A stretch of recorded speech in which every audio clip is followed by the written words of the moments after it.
अस्सलामुअलैकुम वरहमतुल्लाहि वबरकातुहू। हाँ मेरे व्यूअर्स, कैसे हैं आप लोग? उम्मीद करता हूँ अल्लाह ताला की रहमतें और नेमतें समेट रहे होंगे। अल्लाह ताला आपके जान और माल की हिफाजत फरमाए और आपको सदा खुश रखे, आमीन। पिछले ब्लॉग में मैंने आप लोगों को हमारे बैचलर भाई को जो अब्रॉड में काम करते हैं, तो गर्मी शदीद होती है, ड्यूटी से आने के बाद रग़बत नहीं होती कि चूल्हे के सामने फिर जाया जाए। बस माहौल ऐसा बना हुआ होता है कि वो इंसान कहता है कि मैं सो जाऊँ, बस एसी लगा हुआ और मैं सो जाऊँ। गर्मी, सख्त शदीद गर्मी में काम करते हैं बेचारे, अल्लाह ताला उन पर अपना रहम करम करे। उनके लिए मैंने एक बहुत अच्छा जो है ना लिक्विड पराठे की रेसिपी बताई थी। लिक्विड पराठे की रेसिपी में एक चीज़ मैं आपको बताना भूल गया था कि उसमें आप ग्रीन इंग्रेडिएंट्स भी शामिल कर सकते हैं, जैसे कैप्सिकम हो गया, धनिया हो गया, हरी मिर्च हो गई कटी हुई, और पुदीना वगैरह हो गया। इस तरह के आइटम्स भी आप उसमें डाल सकते हैं, ठीक है ना। और जब वो बन जाए पराठा तो उसके ऊपर कोई भी आपने स्प्रेड लगाकर, वो बनी बनाई चीज़ें मिडल ईस्ट में भरमार है, रेडीमेड होती हैं, बस निकाला, चम्मच डाला और जनाब रोल करके खा गया, किसी भी अलमराई के साथ या कोई भी लबन के साथ या और भी कोई चीज़ें, बहुत सारी ड्रिंक्स वगैरह वहाँ पे बहुत सारे फ्लेवर्स मिलते हैं, और उनके साथ आप उन्हें इस्तेमाल कर सकते हैं। तो अच्छा, अब चलते हैं व्लॉग की तरफ। आज का व्लॉग जो है वो मैं आपको बीफ बर्गर पैटी बनाना सिखाऊंगा, यानी बीफ बर्गर ही बनाना सिखाऊंगा पूरा। बहुत आसान है, बहुत अच्छा फ्लेवर आएगा। व्लॉग शुरू करने से पहले आप लाइक, शेयर एंड सब्सक्राइब लाजमी कर दिया करें, शेयर लाजमी किया करें अपनी कम्युनिटी में, ताकि दूसरे लोग भी इस्तिफ़ादा हासिल करें और मेरी रेसिपीज़ को देखें, मेरी भी थोड़ी सी हौसला अफजाई हो और उन्हें भी समझ में आए कि व्हाट इज़ फूड को किस तरह से हैंडल करना है, ठीक है ना, और रेसिपीज़ को किस तरह से मैनेज करना है और बैलेंस करना होता है। अच्छा, आप लोगों ने ले लेना है फाइन मिन्स हुआ हुआ मिन्स बीफ, ठीक है। उसमें 80% अगर आपका मीट है तो 20% आपने उसके अंदर फ़ैट्स डालने हैं, ठीक है ना। फ़ैट्स वो जो ऑयल में कन्वर्ट हो जाते हैं, वो वाले, वो फ़ैट्स अगर आप उसमें ऐड करेंगे तो उसका अरोमा जो है वो इंतहाई दर्जे का फ्लेवर देगा।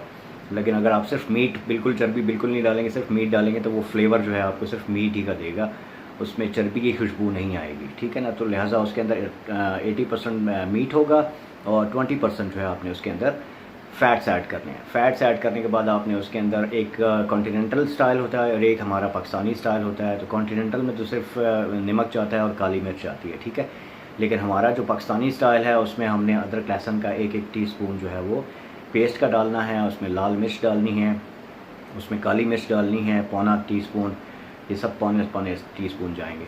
पौना टीस्पून आपने काली मिर्च डालनी है, पौना टीस्पून आपने वाइट पेपर डालनी है, यानी सफ़ेद मिर्च डालनी है पाउडर, और उसके बाद फिर आपने पौना ही चम्मच सॉल्ट का डाल देना है। उसे आपने अच्छी तरह से मिक्स कर लेना है, और उस मिक्स करने के बाद जो है छोटा सा 120 ग्राम का एटलीस्ट मिनिमम होना चाहिए। 100 ग्राम का भी हो तो कोई ऐसा मसला नहीं है कोई, लेकिन बहरहाल 120 स्टैंडर्ड है। 120 ग्राम या 110 ग्राम का आपने एक बॉल ले लेना है छोटा सा, उसको आपने इस तरह से मारना है, ठीक है ना।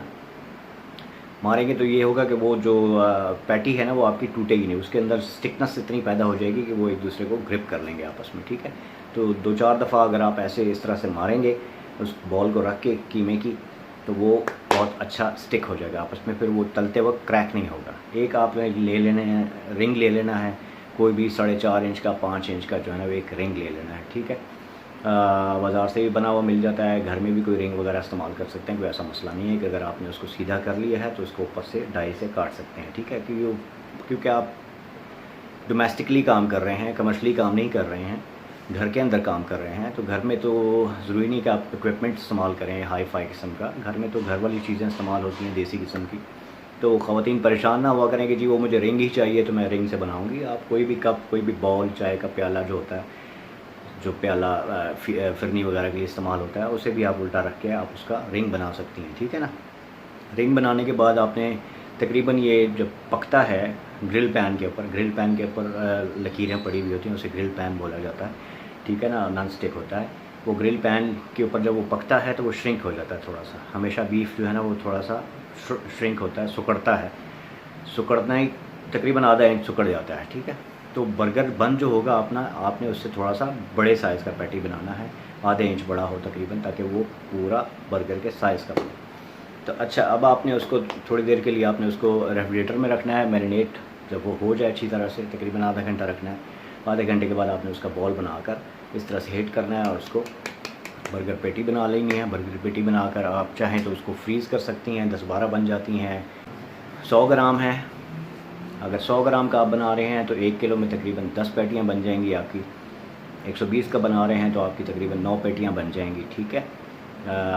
8 या 9 पेटियाँ बन जाएंगी 4 इंच के हिसाब से, ठीक है। एक 100 ग्राम या 120 के हिसाब से आप अंदाज़ा लगा लें कि 1000 ग्राम होता है 1 किलो केजी में, तो बाकी किस तरह से बनेगी। तो ये आपने उसके अंदर फ्रीज़र के अंदर आप सेव भी रख सकती हैं। जो आपने बनाना है वो 1-2 पेटियाँ जो है वो आप बाहर निकाल के रख लें, उनको डीफ्रॉस्ट कर लें।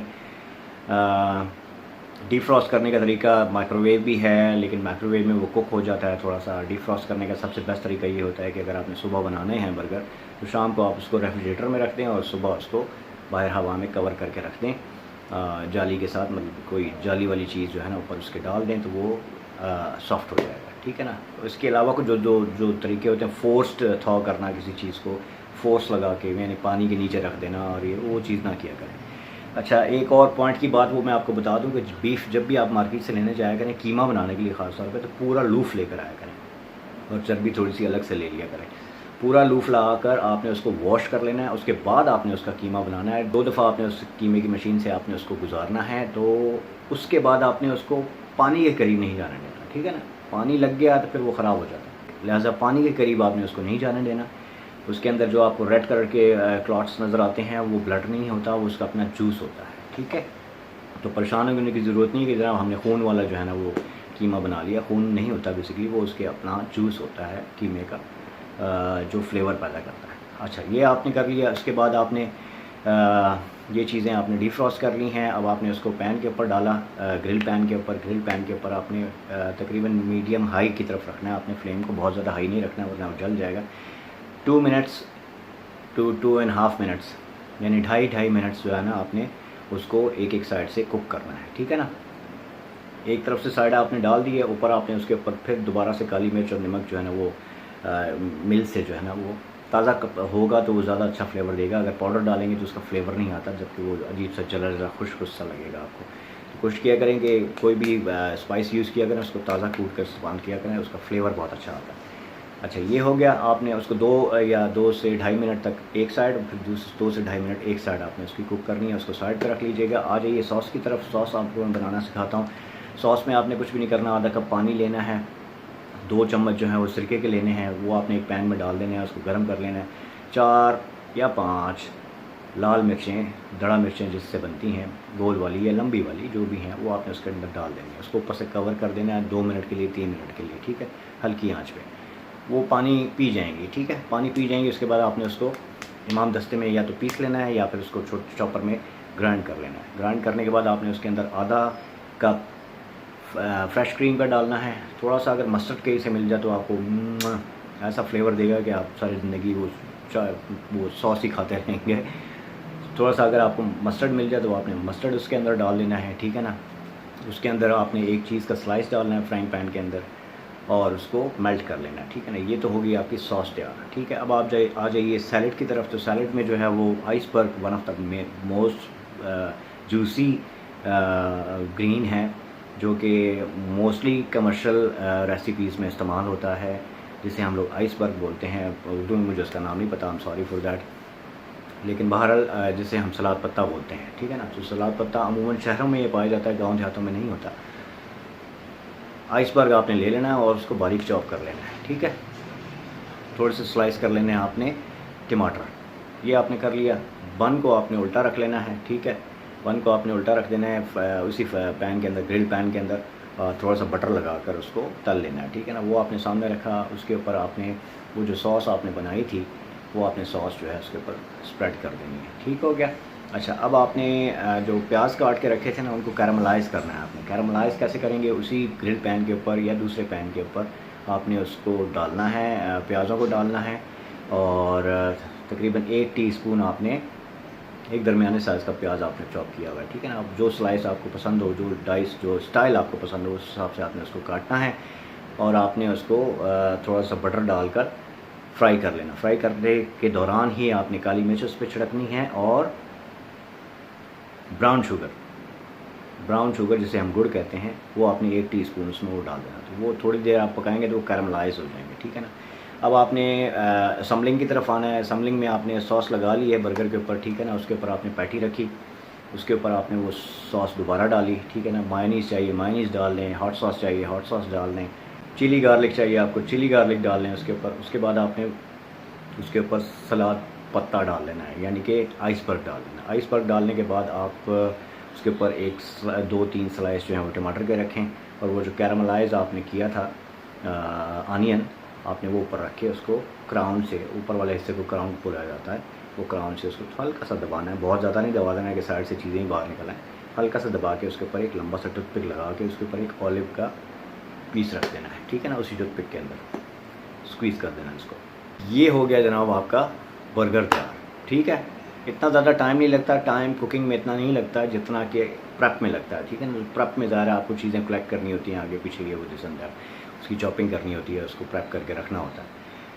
तो प्रेप में सब ज़्यादा टाइम लगता है, कुकिंग में इतना ज़्यादा टाइम नहीं लगता। कुकिंग में हार्डली आपका जो है ना 2.5 मिनट का आपने वो किया, पैटी किया है, 2.5 मिनट 5 मिनट वो आपके उसमें लग गए। उसी दौरानिए में आपने जो है ना वो बर्गर को भी तल लेना है, उसी दौरानिए में आपने जो है ना वो कैरमलाइज अनियन बना लेने हैं। तो ये आपका एक बहुत अच्छा स्वीट जूसी किस्म का बर्गर जो है वो तैयार हो जाता है, ठीक है ना। अच्छा, अब आपने जब पैटी को, एक चीज़ और बता दूँ कि जब आपने पैटी को दूसरी तरफ से पलटा है तो आपने उसके ऊपर एक चीज़ स्लाइस भी रखना है, ठीक है ना। डिपेंड्स ऑन यू, आपके टेस्ट पर है कि आपको चीज़ वाला चाहिए विदाउट चीज़ वाला चाहिए। मोस्टली लोग चीज़ वाला ही खाते हैं, तो आपने उसके ऊपर पैटी के ऊपर चीज़ का स्लाइस रखना है, वो खुद ही उसी गर्मी से मेल्ट हो जाती है। और रखने से पहले जो है ना आपने वही साइड स्पैचुला से उठानी है और बर्गर के ऊपर रख देनी है जिसके ऊपर सॉस ऑलरेडी लगी हुई है। तो इन चीज़ों का ख्याल रखा करें और जमील अहमद को इजाज़त दीजिए। अगले ब्लॉग में दोबारा हाज़िर होऊंगा। जाने से पहले लाइक शेयर सब्सक्राइब लाजमी कीजिएगा, आपकी तरफ से गिफ्ट होता है मुझे ये, और मेरी इंतहाई दर्जे की जो हौसला अफजाई कर रहे हैं आप लोग। मेरे एक दोस्त ने शिकवा भी किया था कोरिया से कि जी मैंने उनका जिक्र नहीं किया, तो thank you very much Zubair. आपकी तमन्नाओं का, आपकी काविशों का, आपकी फ़ीडबैक का बहुत बहुत शुक्रिया। अल्लाह ताला आपको सेहत में रखे और अच्छी ज़िंदगी दे, बरकत वाली ज़िंदगी दे, आमीन। अपना बहुत ज़्यादा ख्याल रखिएगा। जमील अहमद को इजाज़त दीजिए। अस्सलाम वालेकुम व रहमतुल्लाहि व बरकातहू।